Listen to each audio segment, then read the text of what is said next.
Good morning, everyone. Welcome back to our show. It's been a month. Uh, Let me just add Colin back in. Here we go. Okay, great. So let's see. I muted phone. Sorry about that. Okay, so today Chu Jin won't be joining us on the show because he has a performance tonight. So you'll be just the four of us. And oh, Zhong Ming is here and he say good morning to us. 早上好，以为今天没有直播，有今天有直播。Fortunately, my Chinese is getting a little bit better. I can still read a bit. Yeah. So every last Sunday of the month, we will still be broadcasting, and today we'll be talking about entrepreneurship. So you'll be the four of us to share our ideas and concept. So thanks for coming on the show, Zhongming. Yeah. So today's topic we'll be talking about is entrepreneurship. Now, what is entrepreneurship? What do you think is entrepreneurship for? Oh, hi. Good morning, everyone. Mm. Entrepreneurship is a very okay. You caught me here. Well, to be an entrepreneur is to take risks, to venture into business, and to have a good plan to enter, and not forgetting having an exit strategy. An exit strategy. Always, yes, that is very important. A lot of people enter with all they have, but when things go south, they do not know how to exit from it. So exit is also has to be part of the plan. Otherwise, it will just make the person bankrupt or drain everything he has. Cool. Man, you're muted. Thank you, Grace, for coming. And of course, thank you, Ling right, 早上好. Good morning to you all as well. So as I was saying about earlier, we talked about entrepreneurship. Let's talk at Mark. What do you think is entrepreneurship for you? Okay, I think given the current pandemic situation, everybody's becoming an entrepreneur. Out of the blue, out of sudden, everybody's back is pushed to the wall. But I think it's giving a good run. It's giving a good run for people with what you call the normal business, right? So entrepreneurship is for me is an idea of what can we do with what we see, what can we do with what we experience. So technically, if you're asking what is an entrepreneur, I think taking on what Fong say, the most important thing, not only about the exit strategy, but you have to also do what we call risk management. As an entrepreneur, you do understand that the business, if you get it up well and running, all the things, all the gold at the end of the rainbow is all yours. However, if it doesn't work, once you reach at the end, you dig a hole, no gold, and you'll just fall in the hole. So the question here is, we're talking about, well, not only just an exit strategy, but a lot more into what we call a risk management. We have to do a lot of finding facts. We have to do a lot of things before we actually start. I think maybe in the older days, see, like the kid agree with me. He, papa. So, papa, mama, they learn. So the whole idea here at the end of the day is we should not be asking what is entrepreneurship. We should be asking who is an entrepreneur. Because I think entrepreneur is a solo journey at the beginning. However, as we go along and things changes, things starts to go digital and all that, there are more people that you can hook on board to come along with you on this journey as an entrepreneur. Because as an entrepreneur, we only have ourselves to rely on. However, if we move on and we get other like-minded entrepreneurs, you know what's the next magic word? Startup. Oh, that's true. That's Yeah, true. yeah. You get a startup because you get different people, right? Or different what we call expertise. People like Fong, he's got many years of business in the background, so he can teach you about cash management, things like that. And Colin is our serial entrepreneur now. He's our mobile entrepreneur right now. So there are a lot of things that we can learn, really. Because as you drive and you see out, so maybe like Fong is in office base or in a location base, but with Colin he's moving around, he sees what is there. Oh wow, this is something that can be done. It's something that's lacking. So as an entrepreneur, I think we have to drop the what question now and ask the who question. What do you all think? Yep. No, earlier when you mentioned at the end of the rainbow, it's actually not a pothole. You find a leprechaun there. Oh well, I mean, if you're an island, yeah. But in Singapore, you find an island, it's called IRS.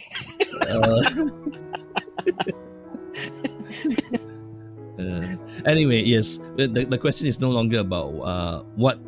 So what? So if it's not what, then how to become an entrepreneur? Do anyone of us? So let's look at Colin right now. So, do you see yourself as an entrepreneur? I've been an entrepreneur for a long time. To be an entrepreneur, I think besides what Fong and Mark have mentioned, a lot of things that you have to do a lot on your own. And one thing that we have to get involved is actually, or we neglected, is actually to get the partner of your life, which is your family, to be supportive as well. Because as an entrepreneur, you are basically on call 24/7, 365 days. So a lot of personal sacrifice, and not just your personal one, your family support, your family understanding is also very much required. So besides the first 2 points, get your family involved, because the moral support and the mental support is very important as well. True. Yeah, And that's true. Yep. So again, I would say that basically as an entrepreneur, we go through different challenges in our own experience as well. And having a supportive partner plays a major part in helping us to move further. A lot of good major business startups always have their own support from the back end, the man in their life, the woman in their life, and so forth. And it's quite amazing to see how we've gone through. I remember some of them who started off with, I think Amazon started off from a small little shop office in his own backyard or something like that. And then subsequently they moved forward into becoming what they are today. So a lot of big brands have been quite successful as well.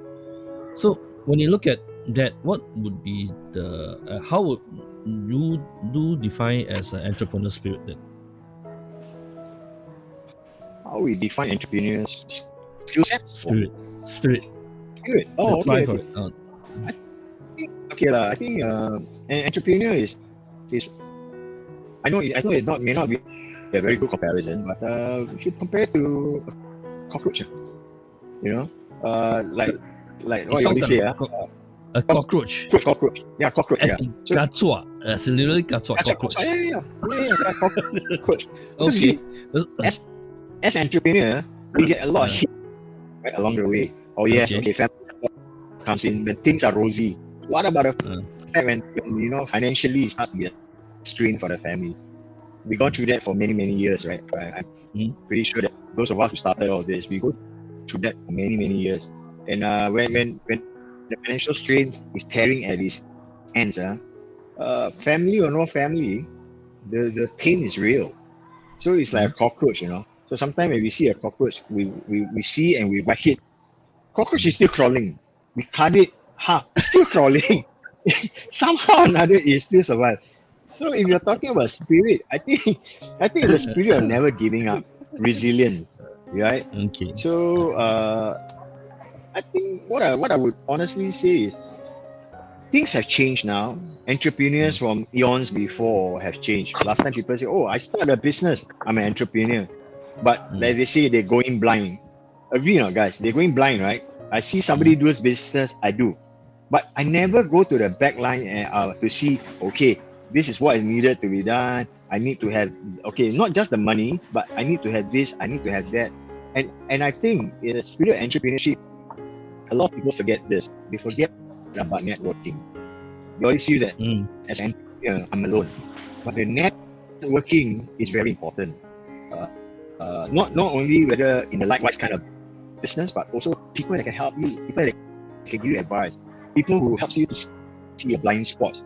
I mean, entrepreneurship is different businesses all together, and you have to do everything.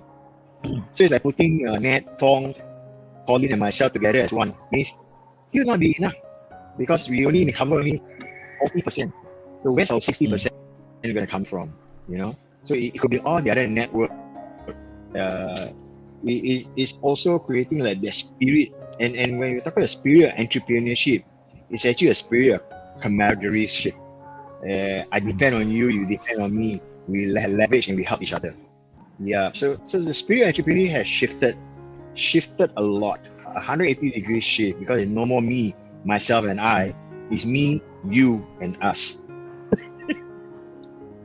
Do you agree, me, Fong, in your line of business? Do you feel it that way now?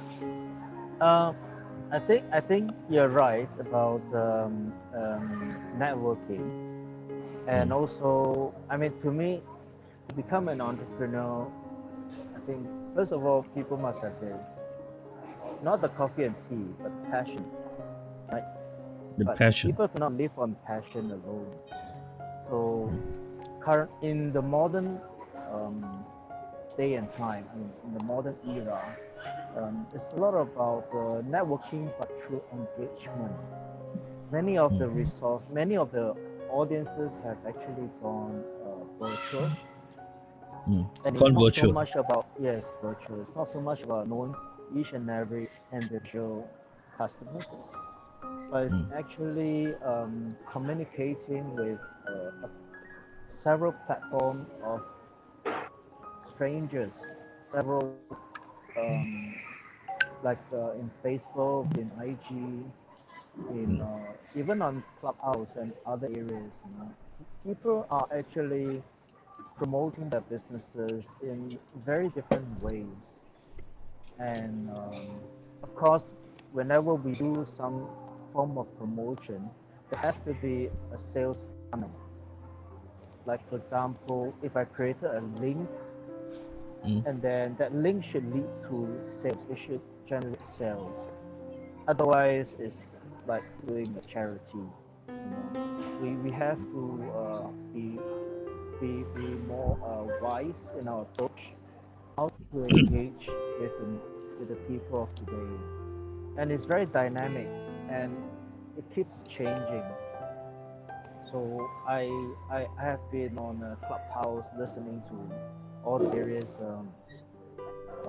gurus, that talk about marketing, talk about connecting with the people.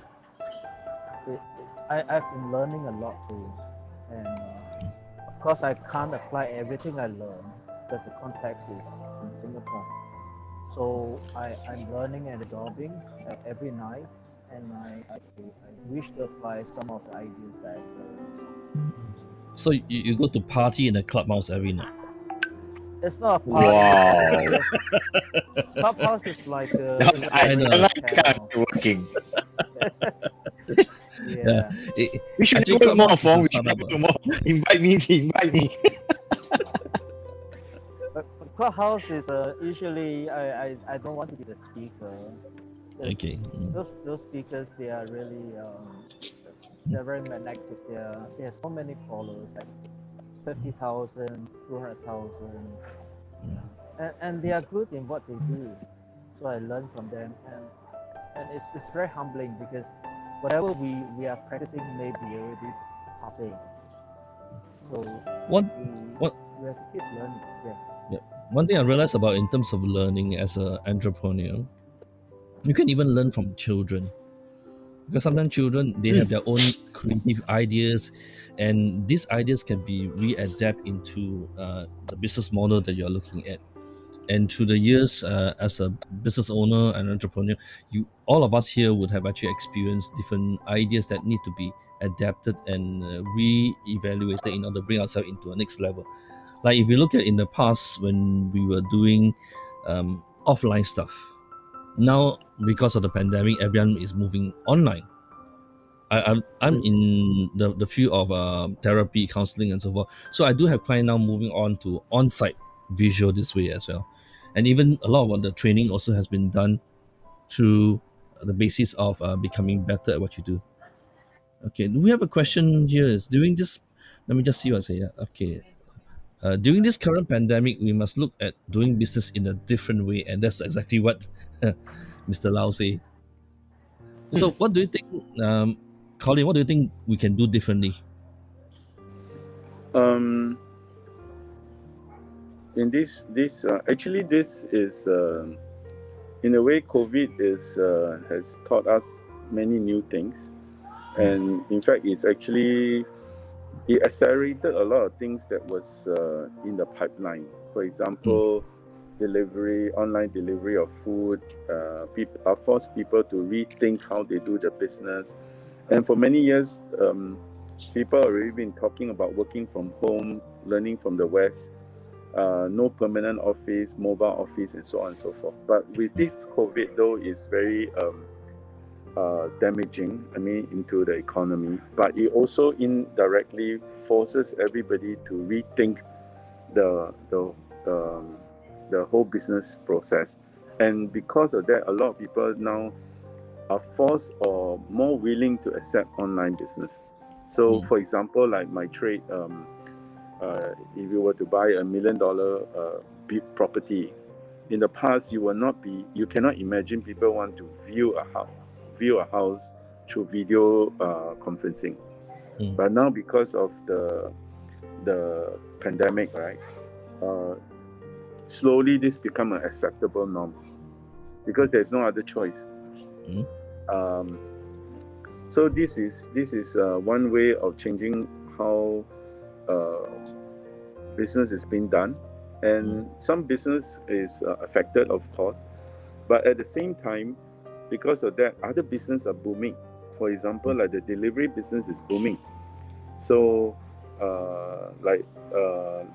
online sales like Lazada, Amazon, and all this, Taobao, they are booming because everybody cannot go to the shop. On the other hand, the retail shops are suffering because people are not allowed or cannot go out to feel and touch the product anymore.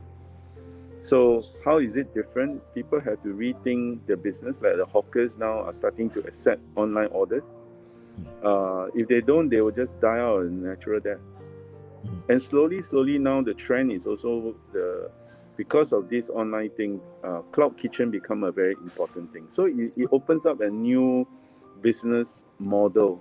That means I can order hawker food through a cloud kitchen, and then they can deliver the food to me, so I don't have to go to a hawker center. So a lot of rethinking is implemented. So as an entrepreneur, we have to be nimble on our feet to be able to adapt and change very quickly. There is one major advantage of being an entrepreneur. You have to be sharp, you have to be nimble, you have to put your finger on the pulse so you know where the wind is shifting. And the other part of being an entrepreneur is always willing to try new things. Just do it. Don't. Sometimes I feel that some entrepreneur wants to have everything in place before they move, but the opportunity would have gone. True. But as a real entrepreneur, right, if you feel you're passionate, like earlier panel say, if you are passionate about the business and you believe in what you're doing, you just go and do it. But like I say, you have to go through a proper planning process and really do your research, because our resource is very limited. So we don't have a big, deep pocket to throw money anyhow. So if you want to go to be an entrepreneur, you must make sure and you must sure that the trade you're going in is something you are not only just passionate, but it's something viable. And you must be able to stay nimble at all times. The other thing that I realized that in terms of entrepreneurship, especially when it comes to building a business or starting something up, it's also the psychology behind it as well. And it's quite interesting to see that, like when Colin was talking about product venturing out and things like that, there was a story in sales about this company sending this sales researcher into this particular country somewhere, and they realized that after the researcher came back, these people don't wear shoes at all. So he reported back to the company and said, "Well, you can't do anything here because people don't wear shoes, and you will not sell." Then another company sent this particular guy also to research on it and came back with the same result. This place don't wear shoes at all, and he was so excited. He went to the company and said, "Man, this place is gonna boom because no one wears shoes. We can sell."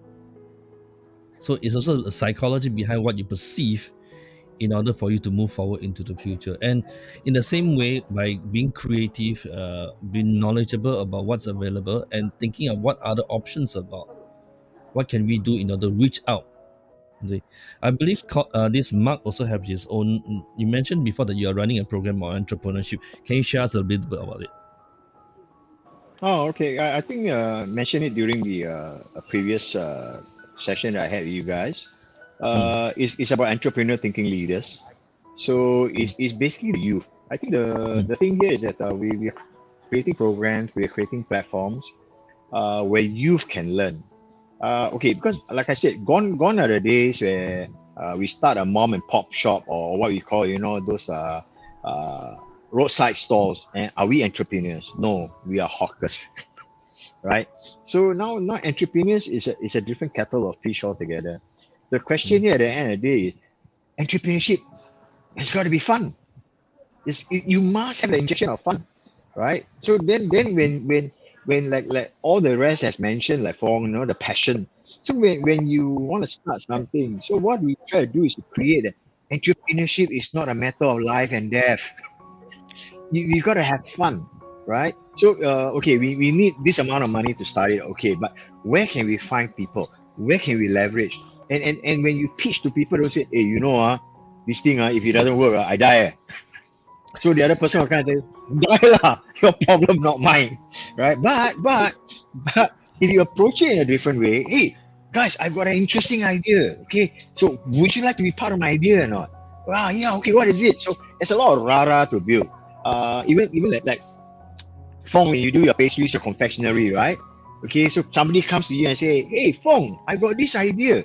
You are selling very traditional way. What if I go out and do this, right? And I make it like a contest, right? So guess we start out with this thing called a big container. Guess the number of tarts inside there, or whatever, I think people are coming, wow, yeah. So as an entrepreneur, what can we start from there? So we have to look at it. The programs that we run, we help people to think that there's no box. That's my favorite tagline. There is no box in our life. The only box is the last one where we lie down on the last day of our life. No box. Even that is an entrepreneurship program. Some people don't use box anymore. Depends. So the whole intention here, to fire up that passion, to create this, what we try to do in the programs that we run is get the people to think there's no box. So anything and everything that you see, what can come out of it? Like coming back to the example I shared with you on the page, we put it here, and then what do people do? Then from there we can create new things. One, we can be an event company, right? So we create a new event. Two, we can be well known in creating what we call communications, right? So how can we communicate, or how can we get this simple thing of guessing how many number of tasks inside there to be a communication exercise? So what we do, we get people to write in, we get people to put in their email address. What did we just do? We collected data. So being an entrepreneur, what we want to do is that one thing, what can come out of that one thing? Because we got 10 fingers on our hands. So if you only use one, right? How can we leverage on the other 9 to help us to support our business? The ideas that we have, right? The passion that we have. So programs that we are running, we are currently, okay, because of the pandemic, we find it difficult to do an outreach. However, remember the story of the cockroach? We don't give up. We are still persistent. We get whacked, we still crawl slowly, and we still find a way to the That's end true. of the rainbow. Yeah. Okay. Yep. As what Mr. Lau say, an entrepreneur take risks. Even a hawker is also basically an entrepreneur. Yes. Yeah. Yeah, So but like I said, the story here, we started as a hawker, right? Because we think that we set out a stall. So compared to those, remember last time when the mall still had those street carts and then they start Yes. selling trinkets, things like that. So are they hawkers? Or are they entrepreneurs? So they actually moved up, right? So in the olden days, Yes. when we see street carts, what do we think of? Char kway teow. we think of things that they sell like cakes on the street cart. But then they upgraded the street cart. The person now had to pay for the street card just to go and start an entrepreneur business. So who's the bigger entrepreneur? The guy who stole the street card. Which is true. I mean, when you look at the hawker as an example, in recent months, I think there are a lot of new one. Like there's a Japanese who start cooking meepo. And there's one Indian with his girlfriend or wife, or I think they also started cooking noodles as well. It's Toa Payoh. Yeah, selling bak chor mee. So they create a unique branding of themselves, even though they are basically a hawker or a chef, if you look at it that way. Yeah. Actually, the hawkers are the earliest form of entrepreneur in Singapore. Our forefathers are all entrepreneurs. To all the hawkers in the world, well done. Yay, thank you. Hawkers of the world unite. Please don't give up all the good ones. We'll always support you. So Fong, are you gonna get a street cart and start pushing your pastries along the road outside? Actually, my forefathers did that. Back They started in on that. 1910. Oh. Yeah. So Wow. there are a lot of stories behind that. Maybe next Nat time. have one suggestion. Your next session on entrepreneurship, you should invite a few real hawkers to come and do a sharing. That'll be interesting. Then also can promote their business, So it's online, free marketing for them as well. Then maybe we can keep the old hawker store alive. The next thing that is the main problem right now, right? The old hawkers, they don't know how to use media. They don't know how to use digital stuff. So there is still this thing is whether to pay them or to pay a lot or not. Actually, not only just that, I think the young people here. doesn't want the hot kitchen. Fong, you saying? Yeah, if I may interject, now actually there have been a lot of initiatives going online. There are a lot of initiatives, like for example, there's one called the Hawker Tapao. There are Hawker Tapao. There are 300,000 members in there, yes. And Wow. Many hawkers who were tucked away from the limelight in the past has been projected up, and people could just search and they will surface. So actually, things have changed. The dynamics of marketing have changed. No longer do we need to depend solely on bloggers, on TV programs. But currently, everyone is a blogger, and the biggest crisis, I think, at the current situation, in 2021 onwards, is actually what I call the mall apocalypse syndrome. Mall apocalypse. That means retail shops closing down, hawker stores closing down because of footfall, because people are afraid of the pandemic, and endemic. It is very real. Like whenever there's an announcement that this hawker center is a cluster, it just became a ghost town. So how do we overcome all this? Actually, fortunately there are many avenues online, and to prevent the burnout. When I say burnout is when entrepreneur runs out of funds to pay for rent, to sustain their life. So I give you an example like what happened. Because I always forecast and anticipate my sales volume ahead of time. So for every month, every season, we could roughly guess what the sales number would be for retail selling pastries. It's a very small business. So there was this time of the month or time of the year, which is the peak of the 7 month. Can Yeah. I do it later? I'm in the middle of an interview. Oh, I'm sorry. Yeah, no problem. Yeah. So sorry. Yeah. So I anticipated very low sales volume that day, but unfortunately, or I it just it caught me up there suddenly that my sales was very good. Usually on the 7th month on that day, the peak, the sales is very bad. So I anticipated a low sales volume. And I realized that we went on Food King channel. Food King is they are YouTubers. Yeah. And so and my sales just went up. So I think planning and anticipation is very important and having enough resources to meet the demand. So I think yeah, I think this is One of the comment from Mr. Lau is the trick is always to decipher which part of the business is a no failure and to teach and to recognize what has potential and to fund and further develop. So the question is, are we brave enough to teach our own business that involves leaving one's comfort zone? My question also to Mr. Lau is, can entrepreneurship be taught, or is it something that needs to be inculcated? It means be taught or to be inculcated. What about the rest of you? What do you think? Can the entrepreneurship be taught, or is it something that needs to be inculcated? I think it can be taught, but the fundamental is whether the person wants to be taught. Anything we can be taught.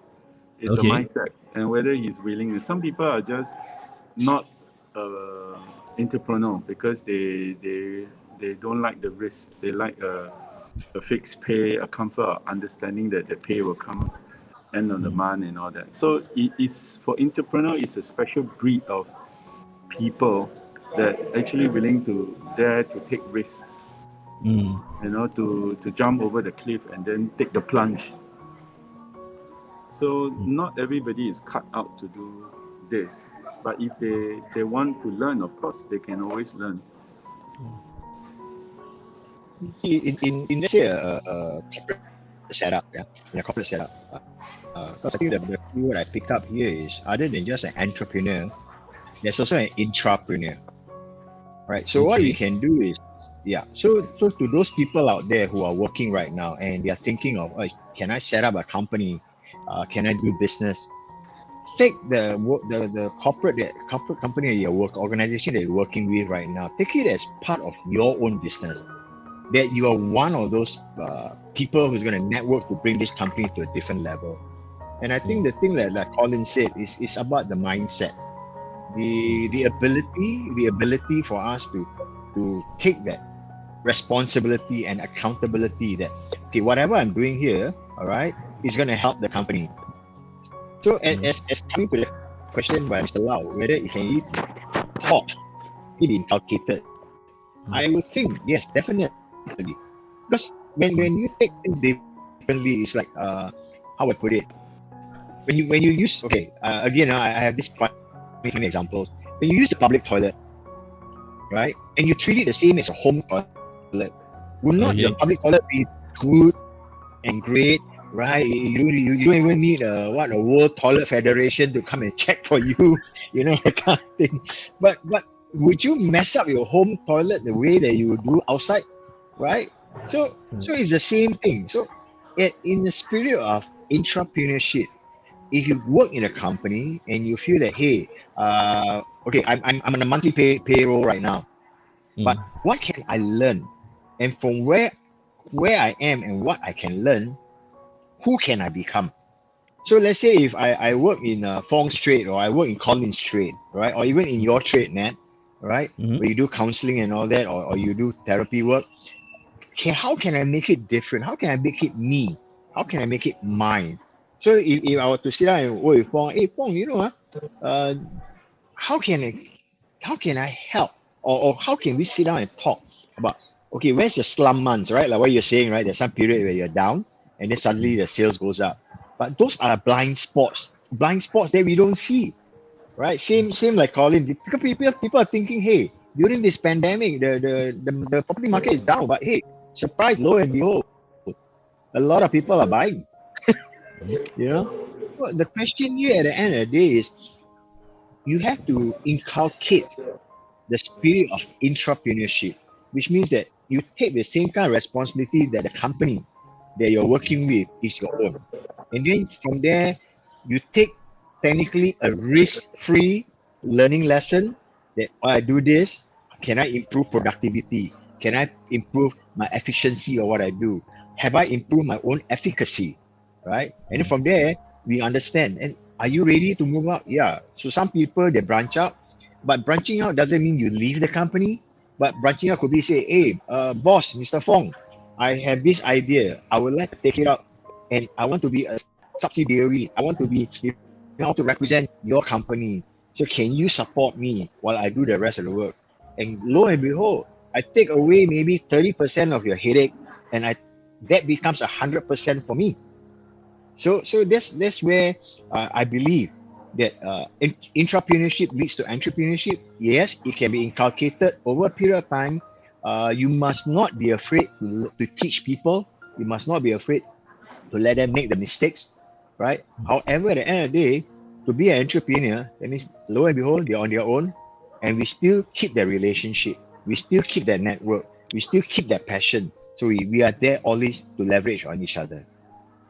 I hope that answers your question, Mr. Lau. Not Mr. Lau. My question asking you as well. So anyway, May I just yeah, add on to Mark wonderful thoughts? sure. That actually in the old days, people talk about subcontractors, Ah, subcon, right? But in modern term, it's called collaboration. The word Yeah. subcon doesn't exist anymore. So people keep talking about collaboration. I'll give you an example, like a pair of Nike shoes usually should command about $150, right? Thereabout. So there was this collaboration that I came across, Nike and Christian Dior. The pair of shoes cost 17,000, 17, and people who bought it flipped it, and now it's currently going for $32,000. So Whoa. collaboration Wow. is a very powerful thing currently, and not just make your brand more popular, but it makes it very exclusive for certain products. And for my brand, we did a few collaborations, but not a lot. Like we did it with a coffee brand, a coffee, a cafe that is near to us, and the cafe has a lot of what call it, um, very hippie people, people who are willing to pay more for coffee, people who are what do you call it, who are trendy. So we collaborated with them with our cards, and it worked pretty well. So we did a few collaborations so far, and there was one collaboration. There is one collaboration that is still going on. Is we collaborated with Shangri-La Hotel, and I have a small presence at Changi Airport Jewel. So that is also a collaboration. I think that could be one of the ways to move forward, especially for a startup that is very small, who wants to be catapulted, who wants to be shot into the limelight with a bigger brand, and both of them should should leverage on each other, and both of them wins. So that is what collaboration is about. And the word CRM is good, but it's not very relevant in today's context, because the customer base are very dynamic. You can't track Mm. anymore, like how Mm. many people are actually quietly following you. It's not Mm. like in the olden days. Oh, CRM. I have the customer's name, telephone number, yeah, and some details of each customer. It's good to have, but it has become so dynamic that it's difficult to track anymore. So we just keep sounding the gong. We just keep throwing new ideas to make ourselves a little bit more prominent, to be a Mm. bit more exclusive. Then people will just keep following us. Otherwise, people will just unfollow us because it's just the same old song, and people get tired. So yeah, I'm still learning, by the way. It, and like what this Mark said about teaching and training as well. Alice was suggesting make use of the government skill future fund to upgrade your staff, and of course encouraging the staff to take up relating to our business. Is it are there courses available in the market right now for entrepreneurship? Yep. NTUC Learning Hub has got a lot of programs going on. They pay you if you take a 6 months kind of or 9 months kind of diploma. They pay you every month. So Wow. yeah. So there are a lot of these things going on, and like what Ellie says, I think the most important thing is the mindset of the business owner themselves, right? They have to learn to let go. Mm. If you take this, will you take my business and run, or Mm. can you run the business with me? So it's a totally a different approach altogether. It's no longer I worry for you that after you learn, you take my business and you run your own. Not everybody can do that, right? But if you take the business and run with me, or you learn what you learn, you upskill and you run with me, that will be a wonderful journey. So from what we call a boss to an employee kind of status, we move up Mm. as what Tom said, collaborators. So we become partners, right? So we work together and we go for a bigger market. So that's the leverage, that's the network, and that's some of the key things that we've been talking about this morning in itself, right? So the ability to how do I put it, build that mentality that whatever you are learning is also going to benefit me. I can only learn so much every day, but Mm. like Fong has collaborated a few more, but maybe there are also people out there, your listening audience who knows people, who knows people, who knows people, they can come in with another idea. So Mm. maybe in that sense of the word, the training, the teaching, the inculcation of spirit and entrepreneurship is always there. It's whether you dare to do it. Mm. The one thing about entrepreneurship is at times where we do face challenge, especially right now with the pandemic, there will definitely be a challenge. So let's look at the three of us right now. Was there ever a time that the challenges were so strong that you feel like giving up, but you carry on? Fong, let's look at Yes, Fong first.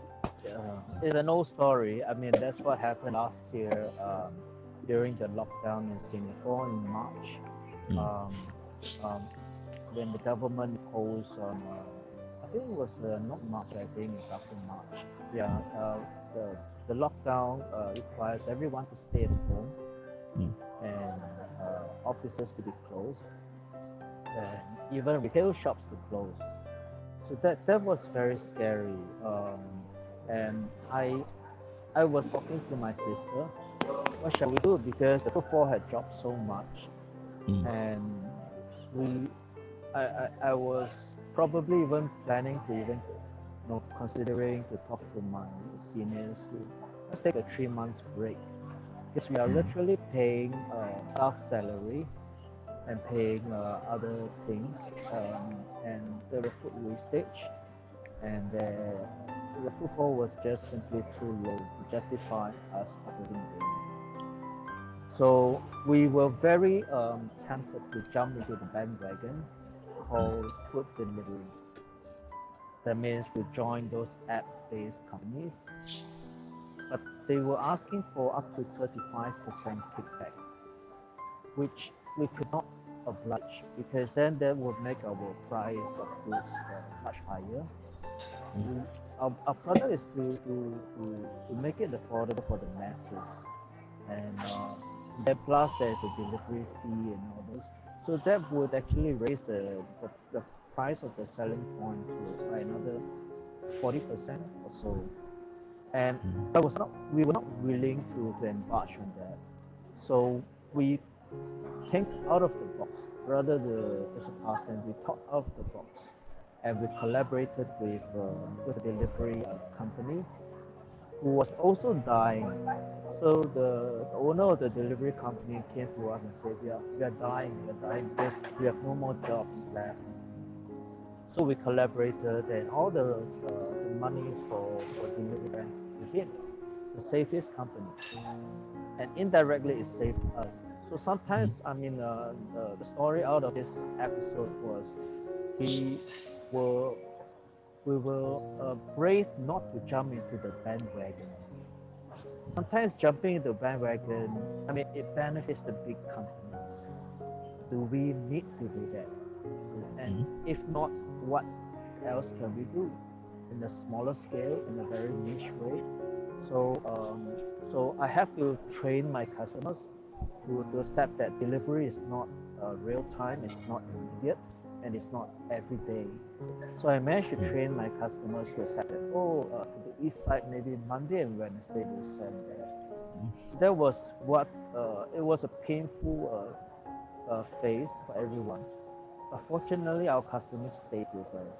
So the engagement is very important. And we were humbled. And fortunately, the sales, we did very well.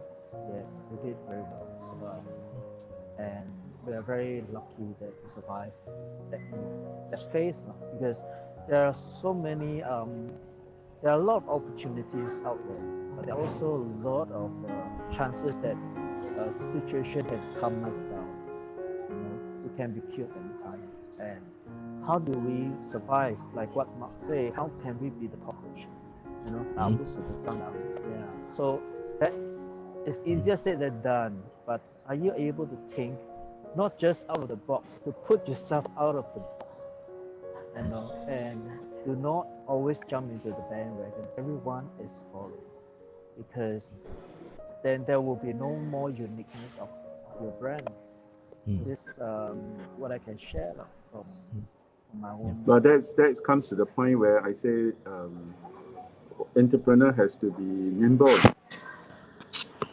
Yes, has to be nimble, and that's Limbo.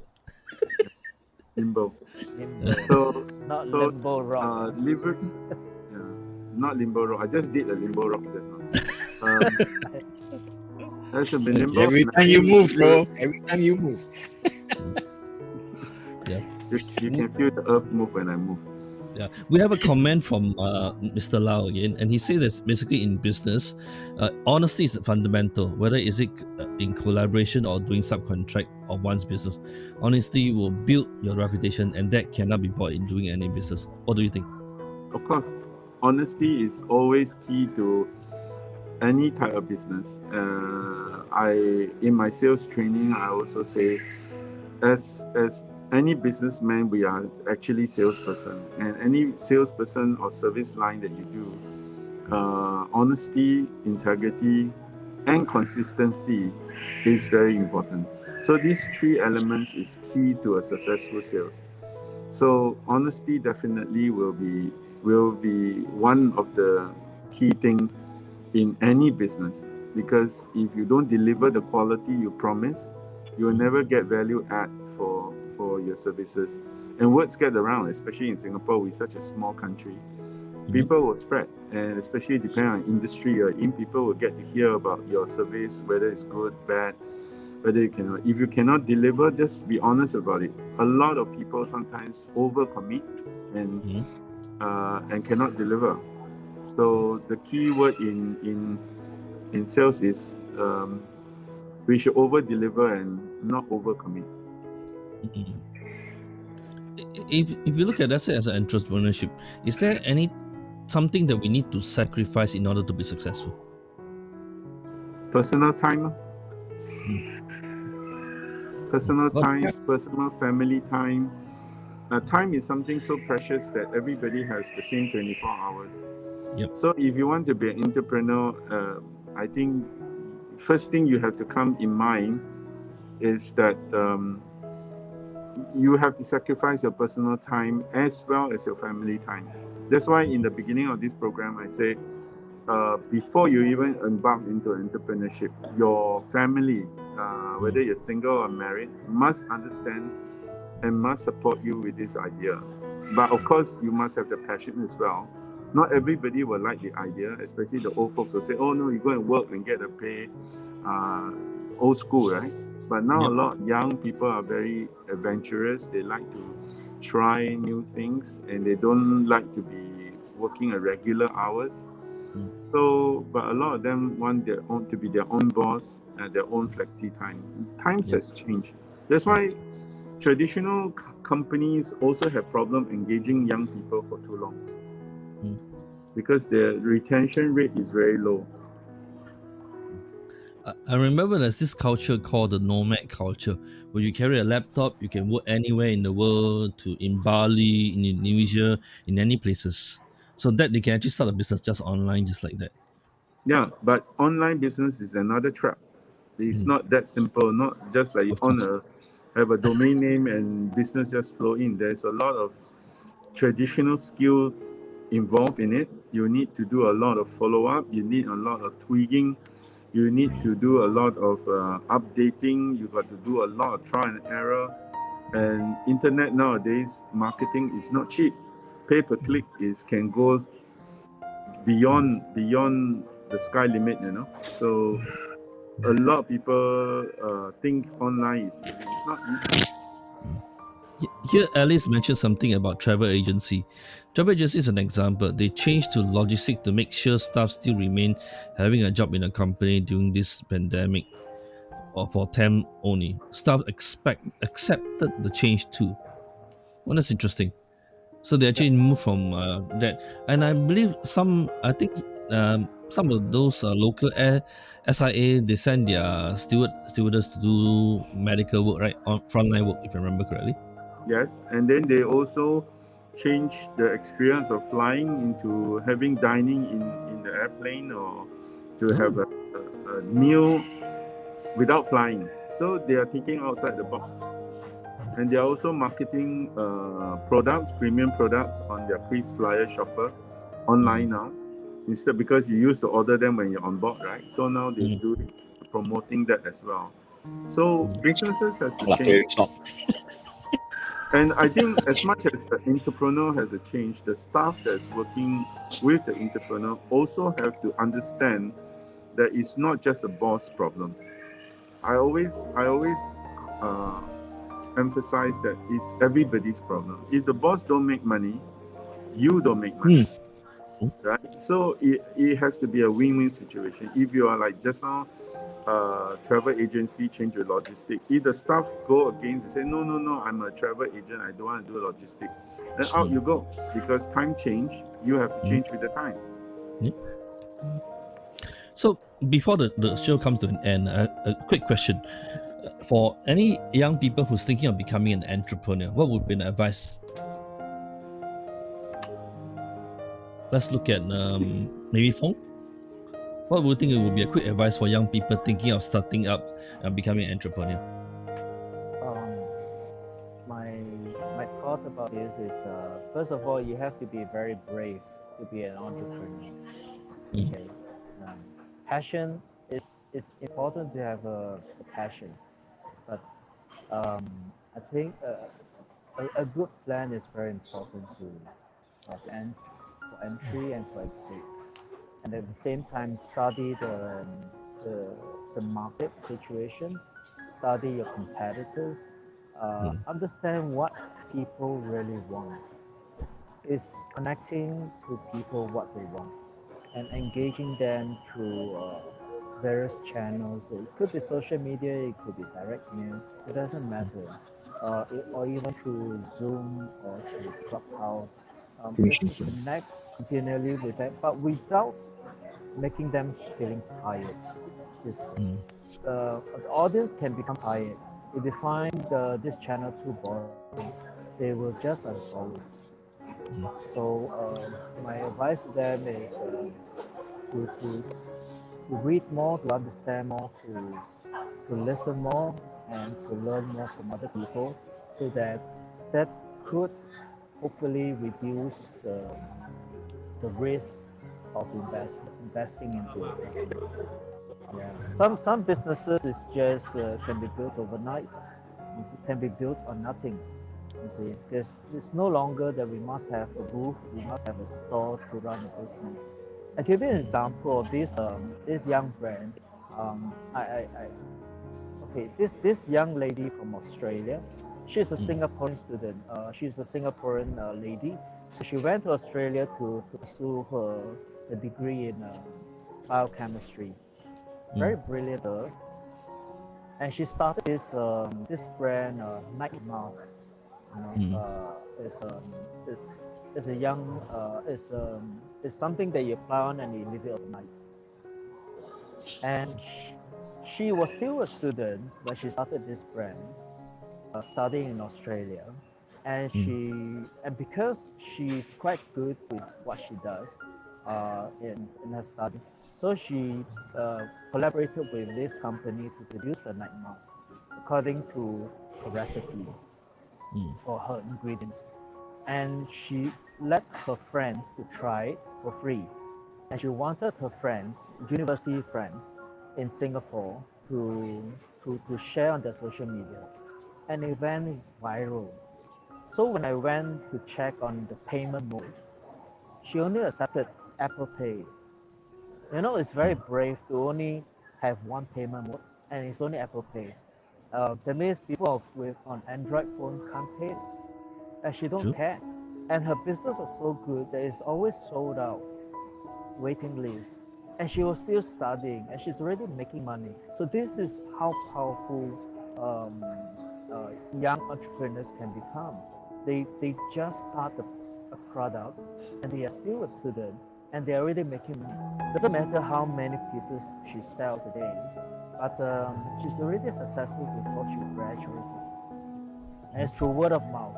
It just went viral, and because her friends know they're teenagers, they have some pimples on the face, and it was effective. It removed the blemishes on the face and become a very powerful statement that it worked.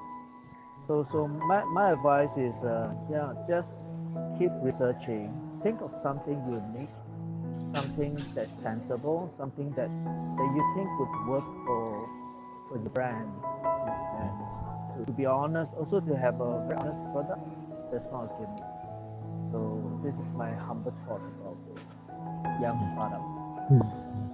Thank you, Mr. Fong. What about Colin? Anything that you would suggest? Any quick advice? I think I agree with Fong. For young entrepreneur, the key word is learn, and continue to learn. And mindset is very important. And don't be afraid of failures. I think as an entrepreneur, you must be prepared to face failure. But it is, I don't call it a short distance 100-meter dash. For to be an entrepreneur, you need stamina. It's a marathon run. So yeah. So stamina, mindset, and never stop learning. Okay, cool. Thanks, Colin. Now come the best to the last. Let's look at Mark. Oh, Okay. yeah, the oldest Three uncle here, Rs. must. 3R. First Okay. one, resilient. Okay. That means with whatever that you want to do, you have decided to do, and who you choose to become, you are filled with your passion, filled with your drive. You must have the resilience. So be a Second rascal. one, resilience. Yes. Second one, resilience. Which means whatever that you have put your mind to, you should never ever give up. You may face pitfalls, you may face stumbling blocks, you may face roadblocks. There's always a solution to a problem. And the solution to the problem is always lies within you. Yeah. Mark, sorry, it's not Yeah. me. Confirm we'll face roadblock. Or confirm we'll face Oh, yeah, of course. Yeah. So the thing here is you must know how to overcome it. So that's where we talked about the networking, the different people, because different people have got different experiences. you need to get out of that box thing because there is no box. Okay. And then the third thing, resilience. The moment the moment you start and you in your journey, okay, until you get the results or the outcomes that you want, you should not stop. So like what Colin said, all the learning that you need to do, and like what Fong said, the passion that comes with it, all right, and being able to think, that how can I do things for myself? That will also help others. So like that the girl in Australia or whatever, right? So these are all the things. So the three keys, right? Resilience, resilience, resilience. It will give you your ultimate results. That's your fourth R. Mm. Okay. Mm. And I wish, regardless of the fact whether you are a young entrepreneur or old entrepreneur, people like me, all right. Once you bite, you shouldn't let go because you know there's a reason why we bite. True. And what Mr. Lau say? Be honest. Oh yes. Yeah. Okay. Mr. Lau is very much into honesty. Yes. Yeah. He has also been in business for a long time. And Mr. Lau, Right, you can yeah. consider a very honest person. All right. Thank you very much, everyone, for coming on the show and for sharing your wisdoms and idea. So we'll be off to next month for our next topics, and same time, 10:30 a.m. on the Power Tree. Oh, what did she say? Old enough to know lah. Okay. Okay. I Okay. hope you're not talking about me, right? He's older than you. Maybe. I don't know. Yeah, I'm still learning. Net knows I'm still learning. Yeah, I'm still learning new things. We are We are always all- learning new things. We are all learning. Thank you. Yeah, cool. And Alice say thanks, bosses, for the fruitful sharing. Oh, you're Thanks, most Alice. welcome, Alice. All right, everyone. So we'll see y'all next month on the Power Tree. Bye bye. Bye-bye. Bye.